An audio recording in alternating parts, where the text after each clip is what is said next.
तो असल में बात यह है कि वही कर्म करो जिससे आपको फिर छाया से परेशान ना होना पड़े। अच्छा काम करो, बुरा काम कोई मत करो। रोज मना करते, जब रोज मना करते तो आप क्यों गिरते हो? ये तो सोचना चाहिए।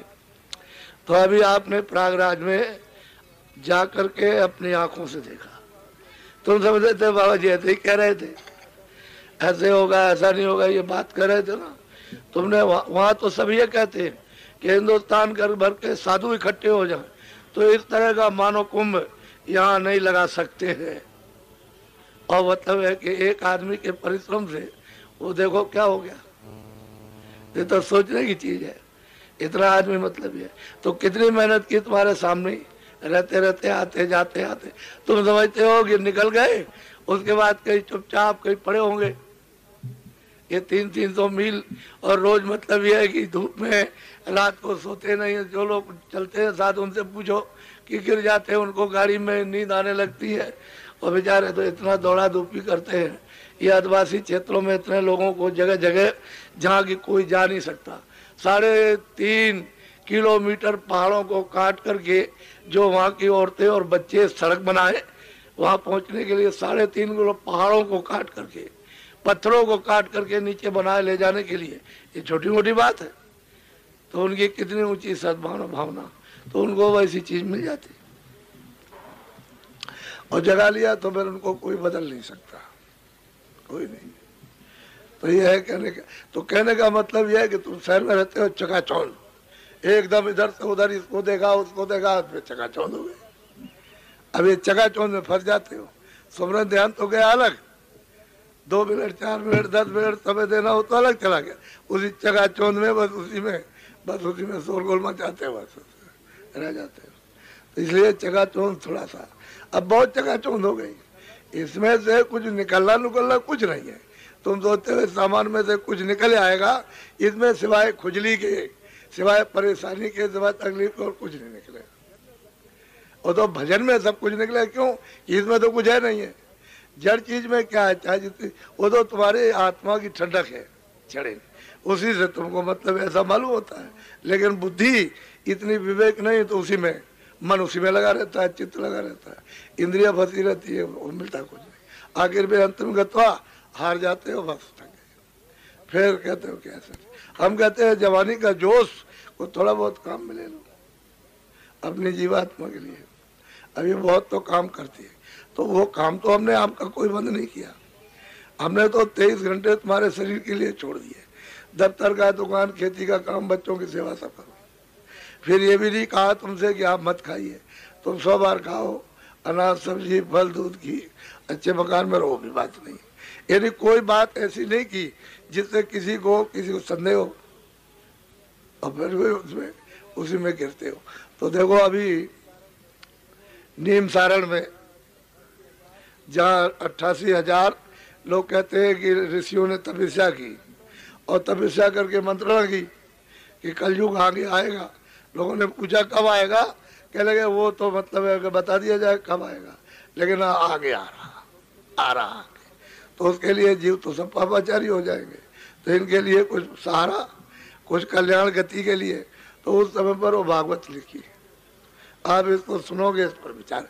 शास्त्रों को तो समझ नहीं सकते हो, वेदों के श्लोक को नहीं समझ सकते हो, तो उन्होंने एक आधार पकड़ाया कि जीव कुछ सुनते रहेंगे और कुछ सोचते रहेंगे तो कुछ बदलेंगे अपने आप को। लेकिन वो भी भागवत भी घोंट के पी गए, और सत्यनारायण की कथा तो रोज पी जा रही, रोज कुछ नहीं। तो वो काम मत करो कि वो इस तरह का।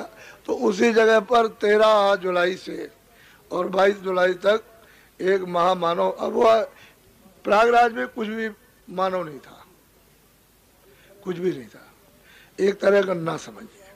और यहाँ जब देखिएगा वो मानव कुंभ, एक कर्म प्रायश्चित का जो मानव कुंभ लगेगा, तो इस वक्त में चकाचौंध हो जाएंगे। तो असल में बात यह है कि आप लोग, वह स्थानीय ऐसा वहाँ पर यानी कर्म प्रायश्चित किया करते हैं कि हमारा शायद ऋषियों की भूमि पर जहाँ तपस्या की पवित्र भूमि हो, शायद हो सकता है कुछ माफ। ऐसे तो माफ होता नहीं, माफ तो घाट पर बैठने से होगा, और वो भी कौन सा घाट, जल का घाट नहीं, कोई मतलब पहाड़ का घाट नहीं है, ये मनुष्य रूपी मंदिर में जीवात्मा का घाट।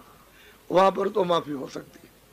तो वहां किसी को करना आता नहीं कि मैं वहां कैसे प्रायश्चित करूं, कैसे माफ हो जाए। तुम तो जल में नहाते हो, इधर उधर भाग गए उधर, और वो मुहूर्त देख ली, कह दो उसमें मतलब हो गया होगा, तुमने कह दिया अच्छा हमारा माफ हो गया होगा, तो ऐसे हो जाएगा तुम्हारे कहने से? तुम तो ये समझते हो ऐसे माफ नहीं होगा। वो तो जीवात्मा का घाट है जिसमें कूड़ा कचरा हरि घाट पर आपने जमा कर रखा, हरि दरवाजे पर। वो जब तक नहीं हटेगा, सफाई नहीं होगी, तब तक जीव गति क्या हो सकती, कुछ नहीं। तो ये ऐसा सुनने को नहीं मिलेगा। सब चीज आपको समझाई जाएगी, ईश्वर क्या है, ब्रह्म क्या है, स्वर्ग क्या है, वैकुंठ क्या है, ब्रह्मांड क्या है, लोक क्या, परलोक क्या है, ये सब तुम्हारी समझ में 10 दिन का तो बहुत बड़ा। अब तुम लोग देखो कितना मतलब है, दूरबीन से भी आदमी देखने में नहीं आता, इतना प्रयागराज में आदमी किस तरह से बैठता था उस मैदान में। कभी कभी क्या सैकड़ों क्या कितने वर्षों से किसी ने नहीं देखा ऐसा। वहाँ ऐसा देखने को मिले, ऐसे ही वहाँ। लेकिन यह है कि स्थान इससे भी बहुत बड़ा, प्रयागराज त्रिवेणी संगम से बहुत बड़ा स्थान है। ये अभी मतलब यह है कि अभी ये देशमुख वगैरह गए थे, वहाँ देख करके आए,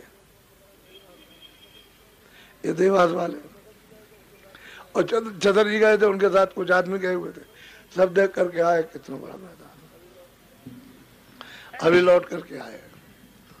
तो कहने का मतलब यह है कि आप वहाँ 10 दिन का कार्यक्रम, अब उसमें आप लोग स्नान कर लो तो अच्छा रहेगा, क्योंकि शरीर का कोई भरोसा नहीं है।